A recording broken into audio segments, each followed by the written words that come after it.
dia, boa tarde. O programa Olhares desta quarta-feira, 25 de março, já está no ar. E um dos assuntos do programa de hoje é a greve dos professores. Desde ontem, a rede estadual de ensino está com as atividades parcialmente paralisadas. Vamos falar também sobre o mal de Alzheimer. Vamos conversar mais sobre essa doença que só no Brasil atinge mais de 1 milhão de pessoas. E também vamos ver como a atividade física pode fazer bem a quem tem o mal de Alzheimer. Disposição física, disposição intelectual, mental, lembrança.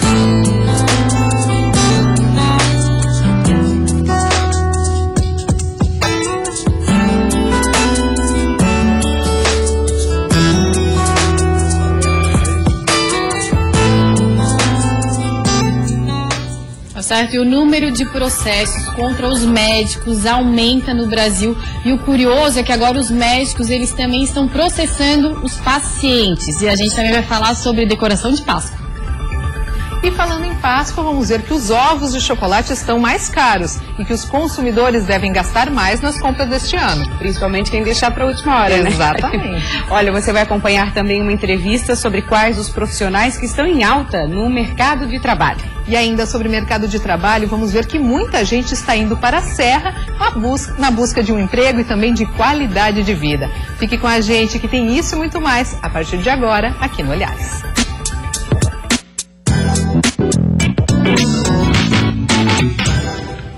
E a gente começa falando da greve dos professores. Desde ontem as aulas estão suspensas na rede estadual de ensino e por isso algumas escolas estão atendendo de forma parcial. O governo de Santa Catarina reagiu à paralisação, suspendendo o diálogo com a categoria.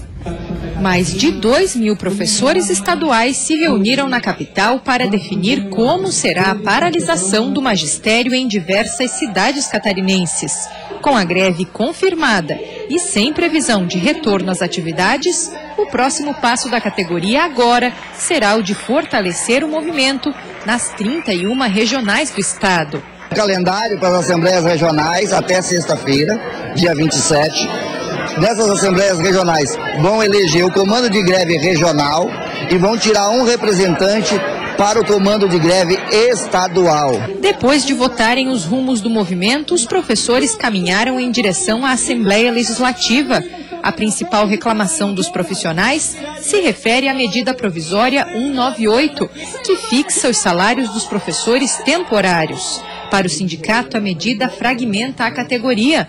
Outros pontos do plano de carreira em elaboração pelo governo também são questionados, como a incorporação da regência de classe nos vencimentos. As reivindicações dos professores se repetem em outros estados do país. Aqui em Santa Catarina, esta assembleia já foi a terceira em apenas um mês. O sindicato teve sua proposta rejeitada pelo governo de Raimundo Colombo e diz ter elaborado uma contraproposta que ficou sem retorno. Com a ausência de negociações até a última sexta-feira, a categoria disse não ter tido alternativa a não ser deflagrar a greve. Nós queremos negociar. O sindicato está aberto à negociação. E para isso existe o comando de greve para poder negociar. Em entrevista coletiva, o secretário de Educação de Santa Catarina afirmou que o fim do impasse aconteceria em poucos dias e que pretendia apresentar ainda esta semana uma proposta final. Agora, segundo o secretário, com a paralisação, os professores devem ter suas faltas descontadas e está descartada qualquer conversa com a classe trabalhadora. Nós tivemos duas experiências. 2011, com a categoria parada, nós negociamos, durou 62 dias. 2012, nós não negociamos com a categoria parada, a greve durou 10 dias. Então a gente precisa ter isso em mente, que a negociação, que parece uma coisa bacana no primeiro momento, ela pode significar maior prejuízo para os estudantes.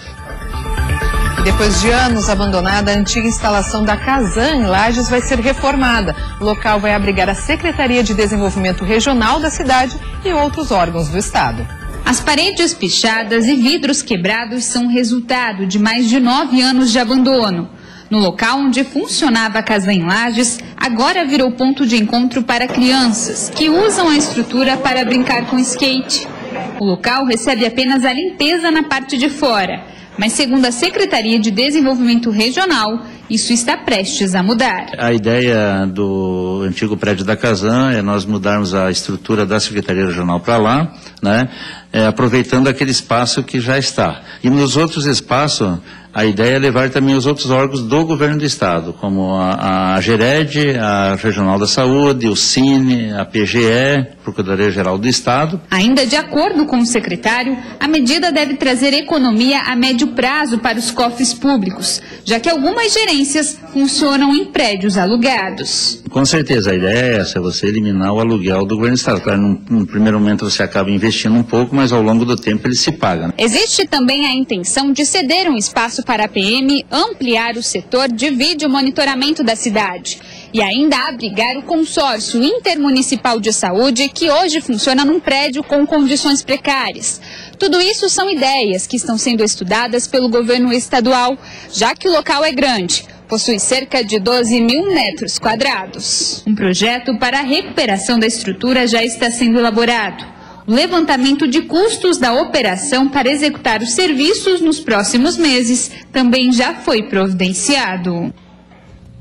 Recentemente, a doença de Alzheimer voltou a ser destaque por causa do filme Para Sempre Alice, que rendeu o Oscar de melhor atriz para Julianne Moore. E hoje a gente vai abordar o tema com o convidado, o médico geriatra, Dr. Ricardo Simas. Um prazer tê-lo aqui no Olhares, bem-vindo. Obrigado. Você assistiu o filme? Esse não, Para Sempre Alice? Ainda não assisti, não tive oportunidade ainda, mas estou curioso. Mas sabe que a história trata dessa questão da doença de Alzheimer, né? Sei também que aborda diversos aspectos relacionados à doença, né? Aspectos sociais, jurídicos, éticos, bastante interessante. Um dos aspectos que aborda, doutor Ricardo, é a questão que ela é uma mulher de 50 anos, né, que começa a apresentar os sintomas. A doença de Alzheimer mais cedo, o que pode se dizer em comparação quando aparece mais já na velhice? Bom, a doença de Alzheimer, ela foi inicialmente descrita por um médico chamado Alois Alzheimer, numa mulher que tinha esta idade, mais ou menos, né? E porque provavelmente a característica da doença mais tardia, ela, como acompanha o processo de envelhecimento, ela não era tratada como doença propriamente dita. Então, quando ela se manifestou numa mulher jovem, é que ela ficou, então, definida como a doença de Alzheimer, né? Mas ela é uma doença que é semelhante em alguns aspectos e diferente em outros aspectos. A doença de Alzheimer precoce, hereditária, ela acomete pessoas numa fase mais jovem da vida, né? 50, 55 anos, às vezes até menos, talvez um pouco mais. E é a menos comum, tá? Corresponde a 5% mais ou menos de todos os casos de doença de diagnóstico de doença de Alzheimer. A doença de Alzheimer tardia ou esporádica, como chamamos, ela é a mais comum. Ela está associada a aspectos genéticos, mas também ambientais, né? Tem muito mais chance de ser protelada, adiada preventivamente, né? Por ações preventivas. E ela apesar de também ser uma doença grave, séria, catastrófica do ponto de vista ambiental, né? Do ponto de vista social, ela não é tão drástica como é a doença de Alzheimer hereditária precoce, né? Porque acomete pessoas numa fase produtiva, uma fase plena da vida.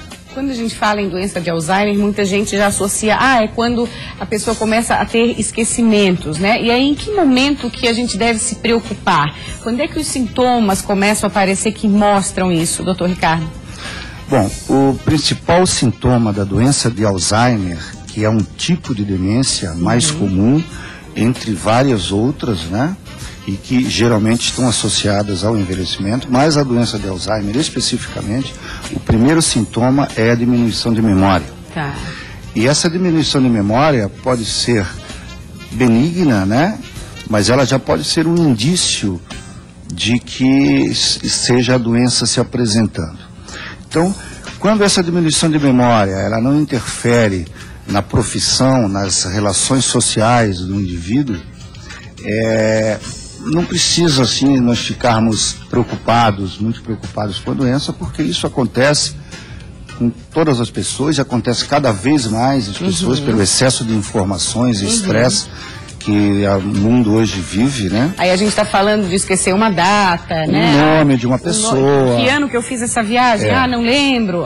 Isso. Tá. Então, agora, quando ela começa a interferir em aspectos profissionais, funcionais, sociais, de relacionamento, aí talvez seja o momento certo de procurar um profissional para fazer uma avaliação, né?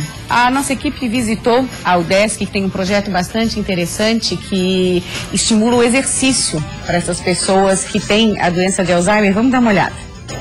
Em 2014, Dona Dalva foi diagnosticada com Alzheimer. O filho decidiu, então, buscar outras alternativas ao tratamento tradicional e descobriu na atividade física a ajuda que precisava para melhorar a qualidade de vida da mãe. Se tornou uma pessoa mais alegre, mais participativa do cotidiano, né, de aceitar melhor as pessoas. E Dona Dalva concorda. Hoje ela está mais alegre do que nunca. Alegria, vontade mais de viver.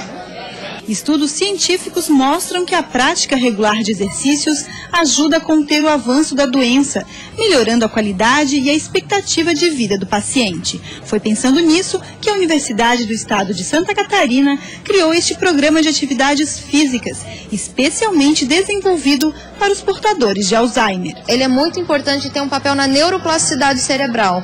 O que seria isso? Seria a formação de novos neurônios, novos vasos e novas conexões, e o exercício mediando isso, ajudando com que isso aconteça. No mundo, mais de 35 milhões de pessoas sofrem da doença de Alzheimer. No Brasil, há cerca de 1.200.000 casos. E é através de programas como este que os pacientes encontram maior autonomia, independência e, principalmente, qualidade de vida. Pacientes e tem vagas para outros 7. As atividades, realizadas 2 vezes na semana, contemplam pacientes no 1º grau da doença. Eliezer conta animado o progresso do pai após 7 meses no programa. Disposição física, disposição intelectual, mental, lembrança, né? É todo um processo, né? E, ao invés de retrair, ele está se expandindo.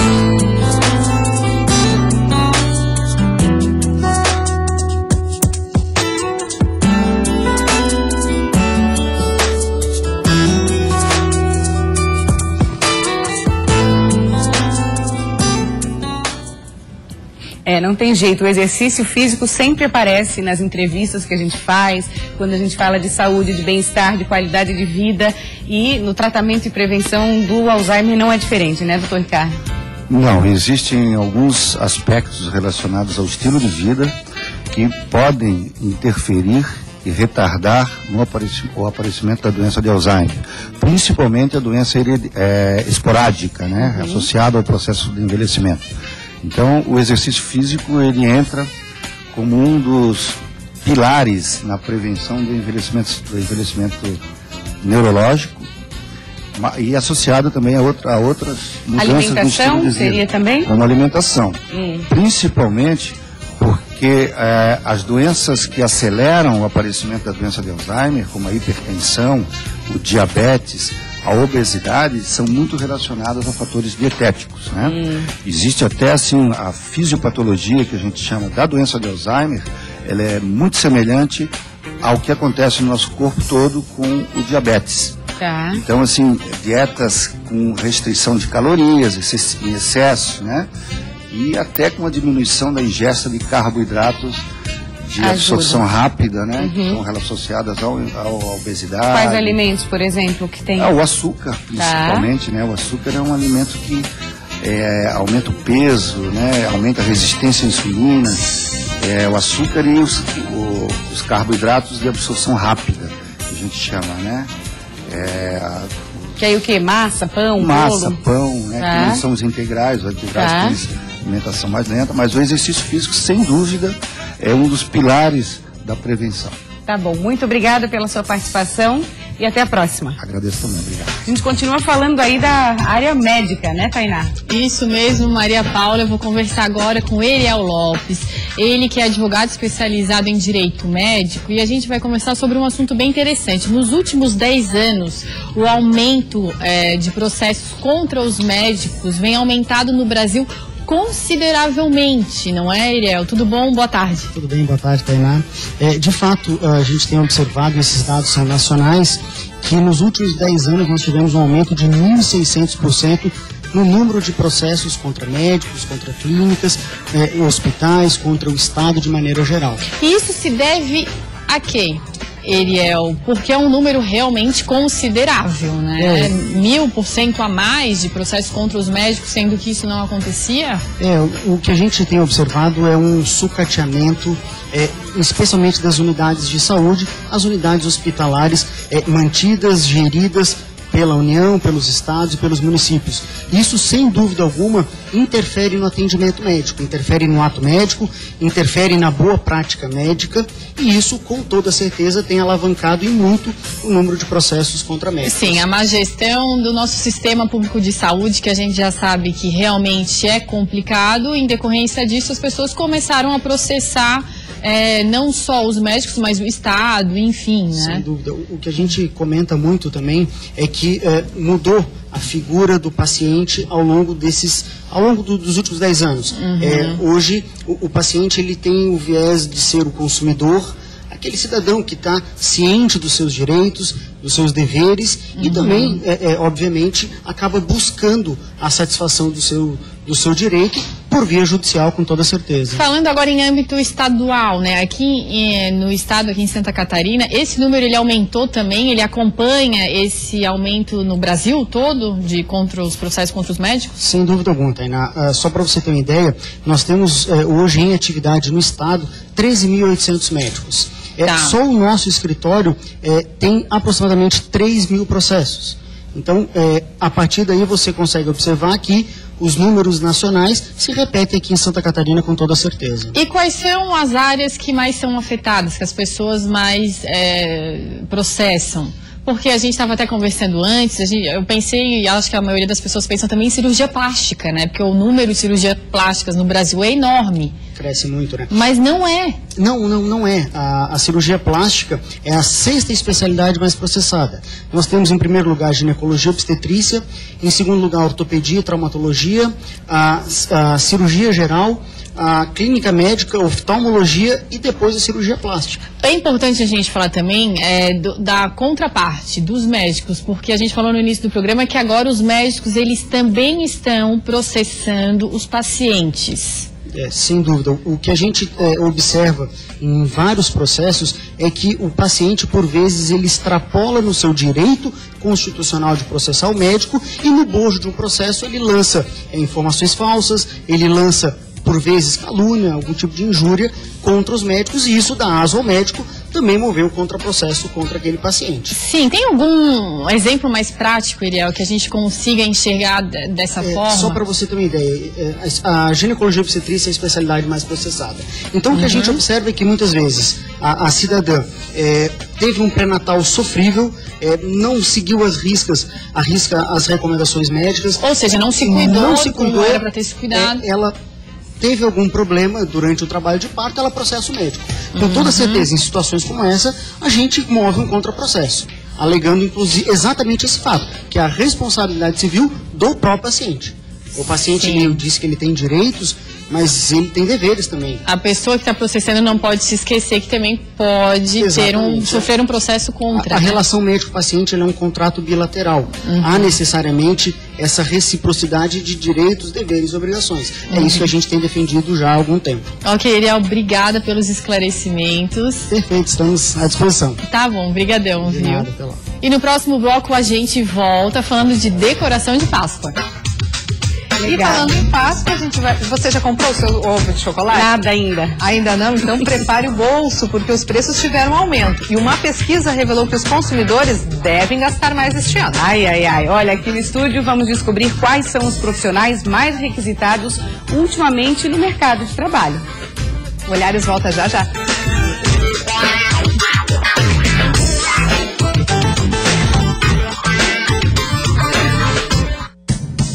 Olhares.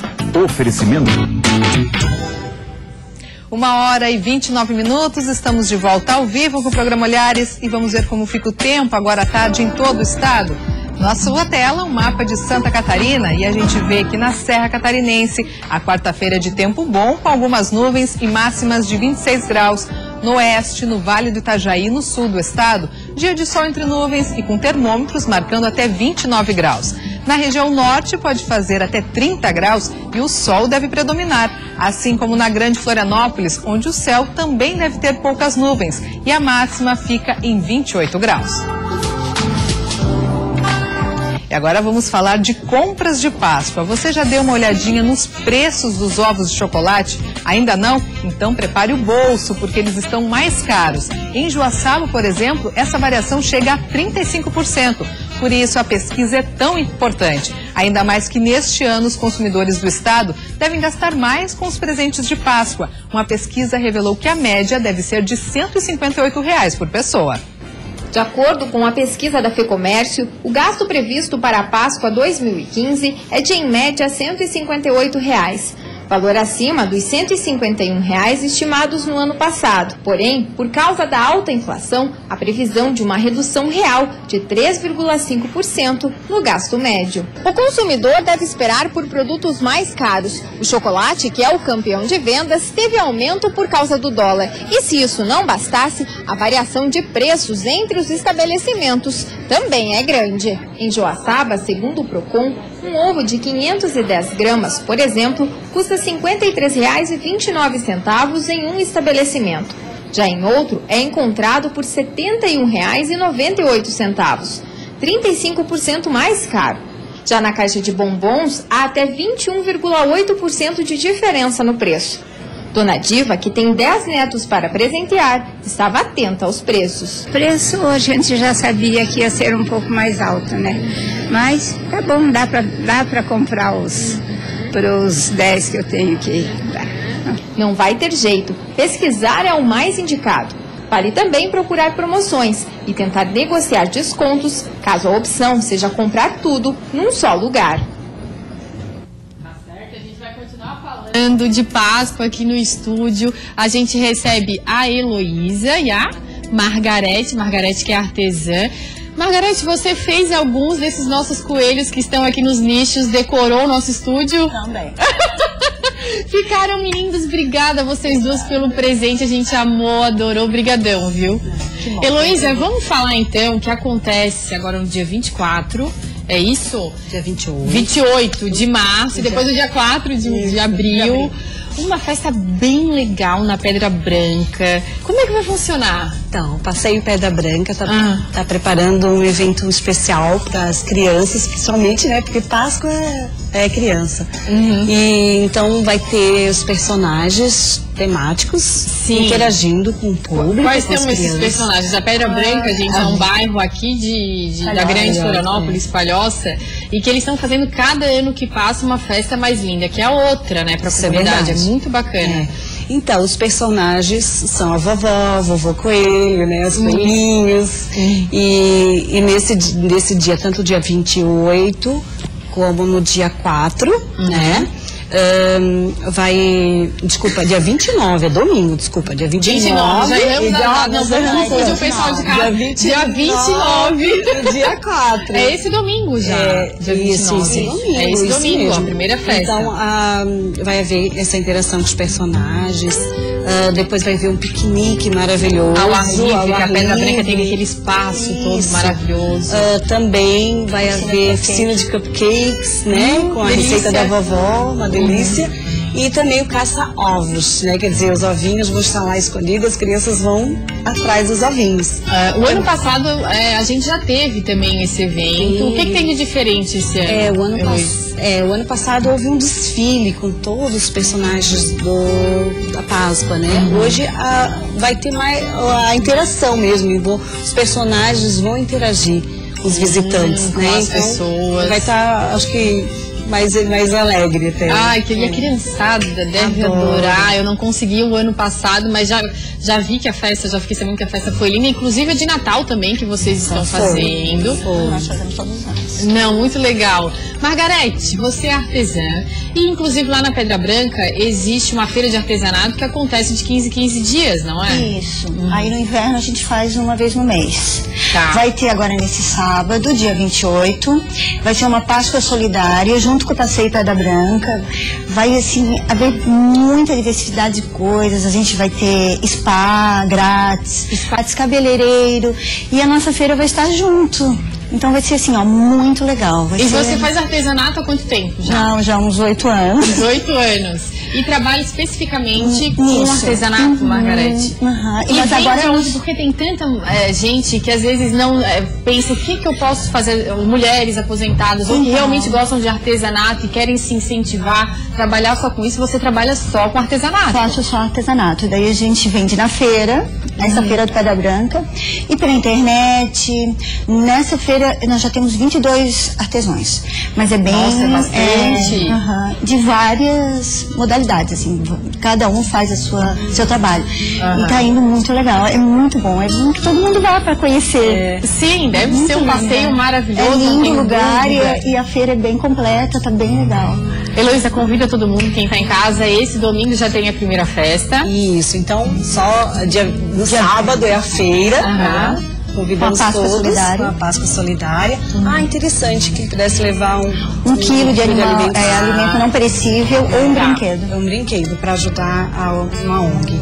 E também, aí dia 29, vai ter a interação dos personagens, piquenique, caça os ovos. E no dia 4, véspera de Páscoa também, todos estarão lá tem passeio esperando. De triciclo também. Sim, vai ser um passeio maravilhoso. Obrigada pela participação, obrigada pelos nossos presentes no nosso cenário. Ficou lindo demais, muito feliz de vocês. O nome das artesãs que doaram foi a Ceni Voz. Então vamos falar. Ceni Voz, a Margarete e a Suzana Rost. Um beijo, beijão pra todas vocês, obrigada. E vou lá dar uma passeada que eu sei que vai ser muito bom. Eu vou lá sim, ver vocês. Obrigada, tá? E a gente vai continuar falando de decoração, a gente vai falar de um produto que merece muitas possibilidades e que é novidade no mercado. Olha só que bacana. Olá meninas, hoje eu quero falar de um material que eu considero uma das maiores inovações tecnológicas do século XXI. É o cobre, 70% mineral e 30% acrílico. O resultado é um produto termomodável, extremamente asséptico, ou seja, limpo, usado inclusive em hospitais e tem infinitas possibilidades. Inclusive a Infinita Concept aqui em Balneário Camboriú, que tem loja também em Infinitas Superfícies aí em Florianópolis, usa esse material com maestria e muita criatividade. Olha se essa bancada não é o sonho de qualquer dona de casa. Você fecha aqui, esconde toda a louça suja lá dentro da pia. Você tem esses equipos aqui para colocar prato para escorrer, talheres, copos também para escorrer, enfim, né? É o sonho que a gente quer e são infinitas as possibilidades. Mais informações sobre esse produto e sobre as novidades de arquitetura e decoração, você sabe, no programa Bem Viver, todos os sábados ao meio-dia. E daí, meninas, vocês já conheciam o Corium? Beijos! Muito interessante, eu não conhecia e vale a pena conferir o programa no sábado para conferir outras dicas de decoração. E em Lages na Serra tem sido a escolha de muita gente para morar. A cidade vem passando por um bom momento de crescimento e na geração de empregos, o que tem chamado a atenção de muita gente que quer uma colocação no mercado de trabalho e também um bom lugar para viver. O leque de oportunidades para o primeiro emprego, a reinserção no mercado de trabalho e o baixo custo de vida são algumas das vantagens apontadas por quem decide buscar Lages, o maior município da Serra Catarinense, para morar. Carol é exemplo disso. A jovem entrou pela primeira vez no mercado de trabalho há 2 anos. Uma oportunidade que lhe abriu muitas portas. Então eu fiquei durante 1 ano e 2 meses como teleatendente, depois fiz processo para monitor de treinamento e qualidade, fiquei durante 7 meses e recentemente passei num processo para supervisor operacional. Então é uma empresa que te prepara, te molda para o mercado de trabalho. No Banco do Emprego, um programa criado pela Prefeitura para quem busca oportunidades na cidade, recebe em média 6 pessoas por dia que vêm de outras regiões e até mesmo estados em busca de trabalho. Segundo o gerente do local, a maioria vem do norte do Brasil e são estudantes que estão cursando o ensino superior. Já teve pessoas que vieram aqui buscar o emprego e o primeiro emprego, e já está no primeiro emprego e trouxe a família e hoje moram aqui em Lages e já pensam, não vamos mais embora. Nessa empresa de telemarketing, cerca de 1.500 pessoas estão empregadas e no local há sempre vagas abertas. Segundo a superintendente, a procura de emprego por pessoas que vêm de fora da cidade vem crescendo. Isso é muito positivo. A própria Flex tem um trabalho de captação de profissionais nos municípios vizinhos. A gente tem uma boa aceitação, tem muitas pessoas que vêm buscar realmente essa oportunidade, porque às vezes é a chance de ingressar no mercado de trabalho. Só em 2014, mais de 3.000 pessoas foram contratadas em empresas de vários setores para trabalhar em Lages através do Banco do Emprego. Atualmente, a lista de vagas a serem preenchidas é de 700. São várias opções para quem procura uma oportunidade e qualidade de vida na Serra Catarinense.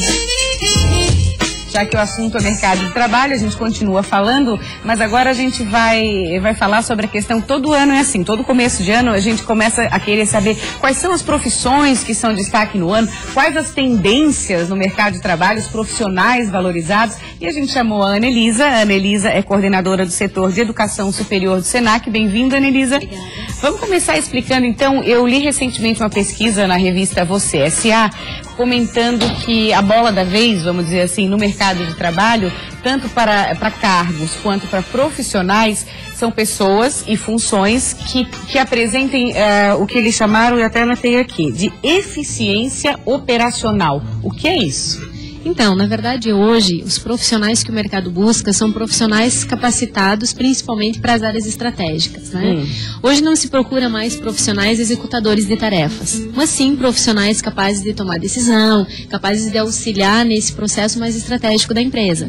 E aí entraria a necessidade da qualificação e formação específica desses profissionais. Tá, então a gente está dizendo que essa questão de execução é a base que a gente tem numa faculdade, seria mais ou menos assim? Isso, um curso de graduação, ele te dá a fundamentação para o entendimento sobre essas tarefas, mas a possibilidade da tomada de decisão, a capacitação para isso, um curso de especialização, de pós-graduação, tem mais condições de qualificar. Porque aí vai ampliar o olhar sobre aquela minha especialidade. Isso, vai possibilitar uma visão mais estratégica, uma visão mais abrangente desse processo e qualifica o profissional para essas tarefas mais estratégicas e não simplesmente operacionais. Tá, mas quando a gente fala em eficiência operacional, é aquele funcionário, aquele colaborador que pensa além, né? Não só faz as suas funções. Vamos dar um exemplo, por exemplo, numa área de comunicação e marketing. Qual seria esse profissional que vai se destacar? É esse profissional que, além de executar a tarefa, sabe por que aquilo está acontecendo, né? Que ele simplesmente não faça por fazer, mas que ele pense enquanto estiver fazendo, para mudar o rumo da situação, conforme a situação, se isso for necessário. Então, a ideia é de não um profissional especialista na execução de uma tarefa, um profissional que conheça as especificidades dessa tarefa, mas que, além disso, consiga pensar sobre o que ele está fazendo. E o pensar é sugestão de ideias, inovações, ir além um pouco do... Além do simplesmente fazer, além do simplesmente executar uma tarefa pronta ou pré-determinada. E como é que a gente faz para que isso aconteça na prática? Que muita gente acaba tendo ideias, tendo visões além da função de execução, mas fica tímido, não vou falar, meu chefe não vai gostar, nossa, vão dizer que eu estou me metendo em área que não é minha. De que forma gerenciar isso, Ana, no dia a dia? Então, na formação desse profissional é que existe essa possibilidade, né? O Senac hoje trabalha com a formação por competências. Então, seriam profissionais que aliam o saber ao fazer. Então, a necessidade desse conhecimento para que ele seja a base do fazer, mas principalmente as atitudes que envolvem esse fazer. Que esse profissional consiga, baseado nesses conhecimentos do saber, ter um fazer mais elaborado, mais pensado. Isso seria o quê? Nessa capacidade de atitude. De fato, ele conseguir agir estrategicamente nas atitudes, tendo como base esse saber. E aí se destaca. Com certeza. Numa entrevista de emprego, né? Isso já fica evidente, na sua opinião, quando a pessoa está ali, essa inteligência operacional, esse algo a mais já fica evidente? Ela fica muito evidente, principalmente nas situações inusitadas, né? Nas situações inesperadas. Um profissional que não tem uma visão estratégica, ele não consegue se posicionar num questionamento de uma entrevista, por exemplo. Umas armadilhas que tem já. Exatamente. Próprias para isso. Para identificar identificar, né? Tá bom, muito obrigada pela sua presença. Obrigada, até a próxima. Agradeço. Obrigada. Tainá, no próximo bloco você vai ter uma entrevista. Conta pra gente qual é o assunto. Sim, a gente vai falar do Encena Catarina, um projeto do SESC que leva a cultura há mais de 15 anos para toda a população catarinense. A gente já volta, não sai daí.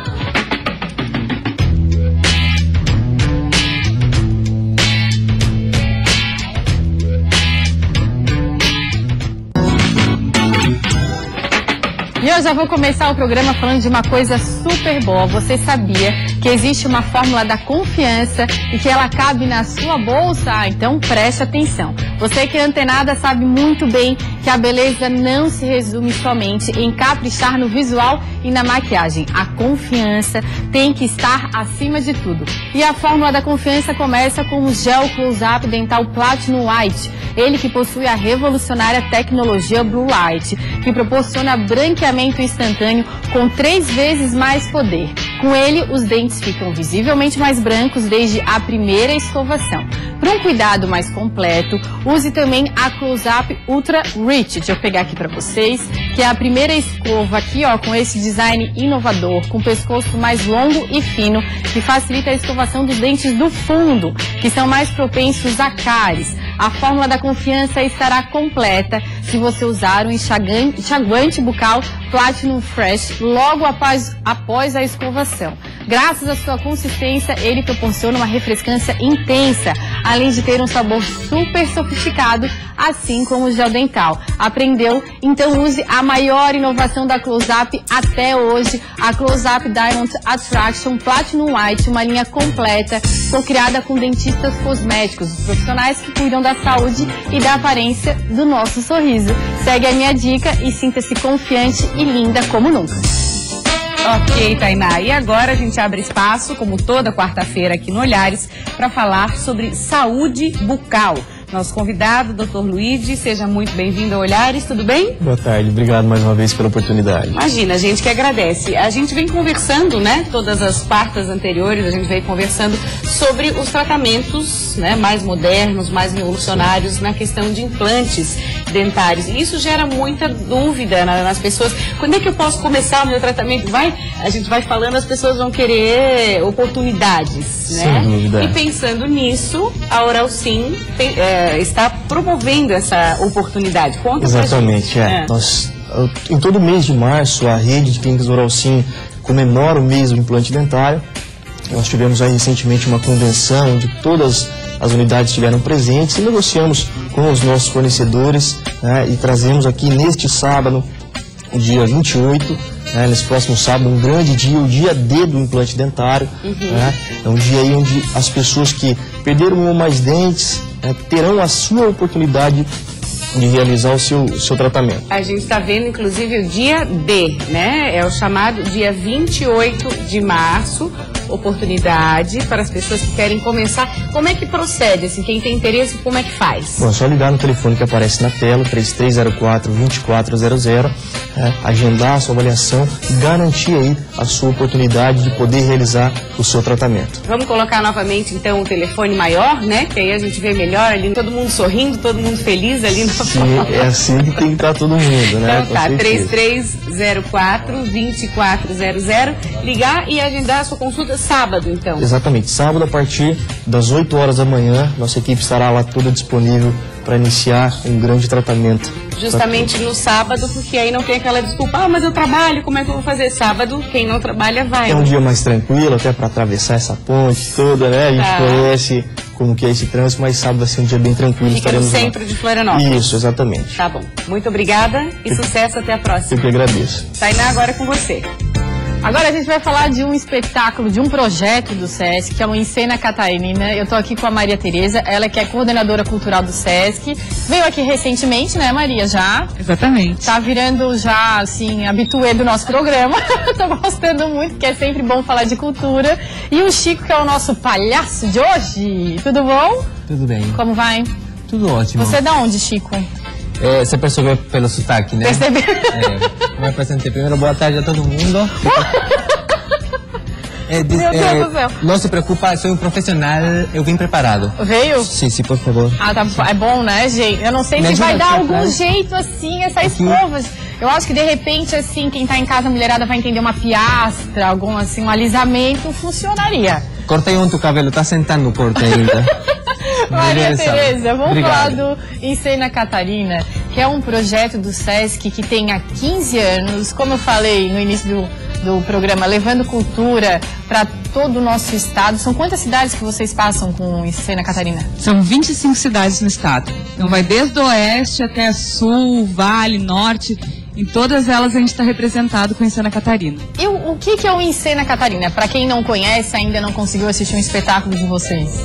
Então, é um projeto de artes cênicas mesmo, que iniciou em 2001, então ele está fazendo 15 anos esse ano, onde a gente seleciona peças do estado, tem que ser artistas do estado que morem aqui, que produzam arte e cultura aqui. Elas são selecionadas e elas são apresentadas nessas cidades. Então são 25 cidades que têm essa possibilidade de assistir gratuitamente a espetáculos de teatro, circo, né? Gratuitamente mesmo. Maria, como é que funciona? Que eu acho isso que é muito bacana falar. Vocês têm uma curadoria que ela são escolhidas somente 3 produções para passar por todas essas 25 cidades. Ou seja, é super seleto, né? É, exatamente. E para isso a gente precisa muito dos nossos técnicos de cultura de cada uma dessas cidades. Então o técnico lá da ponta, ele está sempre atento, vendo os espetáculos da sua região, porque é importante para a gente também chegar o material de todo o estado. Claro. Se nós não pudermos estar lá, algum técnico nos representa, envia esse material e a gente convida tanto o pessoal do SESC, que é do pessoal do departamento regional, um gerente, um técnico da unidade e um especialista na área de teatro também para fazer a seleção desses espetáculos. Ou seja, vocês têm em média quantos técnicos, então, que passeiam e que assistem espetáculos por todo o estado para selecionar esses 3? Quantos técnicos são? É bastante gente? São cerca de 30 pessoas, mais ou menos. É bastante gente, né? É uma galera. Ai, deve ser um trabalho delicioso assistir um monte de espetáculo, né? Deve ser muito bom. E essa curadoria, como é que acontece? A gente está aqui com o espetáculo do Chico, né? Ele conseguiu entrar dessa vez. Então, sempre, os espetáculos sempre mudam ou pode repetir para as pessoas que trabalham com isso ficarem antenadas, né? Não, sempre mudam. Nesses 15 anos, a gente já teve 32 companhias de teatro do estado que participaram. Foram 40 espetáculos diferentes. Então é bastante coisa, cerca de 800 apresentações. E a gente produz muita coisa boa aqui, não produz? Muita, inclusive o reflexo disso é o outro projeto que a gente tem nacional, que é o Palco Giratório. Muitos dos grupos que participaram em Santa Catarina conseguiram entrar no Palco Giratório e depois circular o Brasil inteiro, por causa da qualidade do que é produzido pelos nossos artistas. Ai, que delícia, que coisa boa. Chico, tá quietinho, né, gente? Tá a fim de falar alguma coisa? Fazer alguma palhaçada? Posso, antes de preparar uma coisa especial para você. Não, mas primeiro eu quero falar do teu espetáculo. Qual que é? Primeiro que nada, quero convidar todo mundo, sábado, 8 horas da noite no TAC. É um espetáculo La Conquista. Estarei comigo eu, Chico Velasquez e a Pituca da Rosa, minha amada e companheira. E é um espetáculo para toda a família, onde entretemos desde os pequenininhos até o mais grande, porque acreditamos que todo mundo tem dentro uma criança. Sem dúvida. Do que se trata o espetáculo? Qual a história? Malabares é uma história de amor de 2 palhaços, que se representa através das personalidades de cada um. Interagimos muito com a plateia e convidamos alguns números participativos com eles. Chico, vai fazer alguma coisa pra gente? Eu tô vendo uma saia aqui no estúdio, não tô entendendo. Não pode falar? Não fala. Então tá. Com licença. O espetáculo do Chico... Volta, Chico, pelo amor de Deus. Não, vai pegar lá, vai voltar, como é que vai fazer? Faço ou não faço? Faz, vai lá. Enquanto isso eu falo que amanhã é o lançamento do projeto, o espetáculo Cascais, o Homem de Argila Crua. Franca em Cascais tem a ver? É, tem tudo a ver, é justamente sobre ele, sobre a história, sobre os desenhos, sobre as esculturas de uma companhia aqui de Florianópolis. Segue com o Ronin, que é um espetáculo de Itajaí, que é de rua, e finaliza então a mostra do Encena Catarina e esse grande lançamento com o Dali Circo. E esse espetáculo que o Chico vai nos mostrar uma pequena parte. A Maria Tereza, ela tá olhando pro canto porque o Chico, nesse momento, ele tá trocando de roupa aqui no nosso estúdio. Tá pronto, Chico? Tá preparado? Vem pra cá. Ele precisa de uma música clássica. Tem alguma música clássica aí, gente?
Meu Deus, isso é muito difícil.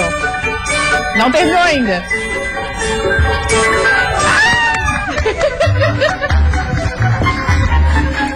Ai, meu Deus.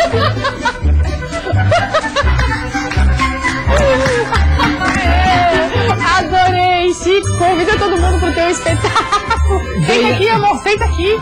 Isso, assim embaixo. Isso, pronto. Convida todo mundo pro teu espetáculo. Tá bem? Tudo certo? Mais ou menos, sim. Olha pra aquela câmera. Ah, essa aqui, ó. E convida todo mundo. Todo mundo está convidado, sábado, 8 horas da noite, chegar 1 hora antes para garantir seu ingresso. Pituca da Rosa, Chico Velasquez, da companhia Dali Circo. Amor, obrigada. Dá um beijo. Se me dá você, pode ser você. Pode ser. Maria, só onde é que a gente site para quem quiser em casa entrar e ver toda a programação? É no site do Sesc, www.sesc.com.br. A programação começa amanhã no TAC, então, 8 da noite, com Cascais. Maria, obrigada por mais esse evento maravilhoso. Obrigada, tá, Chico? Ele quase me deu um beijo na boca, meninas. Eu vou me despedindo por aqui. Até amanhã. Fiquei com vergonha tímida. Eu achei que ele ia te ensinar a fazer esse malabar. Né? Ele vai fazer com a no final bola aqui pra gente. Ficou muito legal, muito legal. Eu e a Karina, a gente ficou assim, né? Meio despontada. E a gente encerra o Olhares de hoje agradecendo a sua companhia. Você fica agora com o quadro Divulgação. Uma boa tarde pra você. Amanhã tem mais. Nós estamos esperando por você. Até amanhã. Tá bom.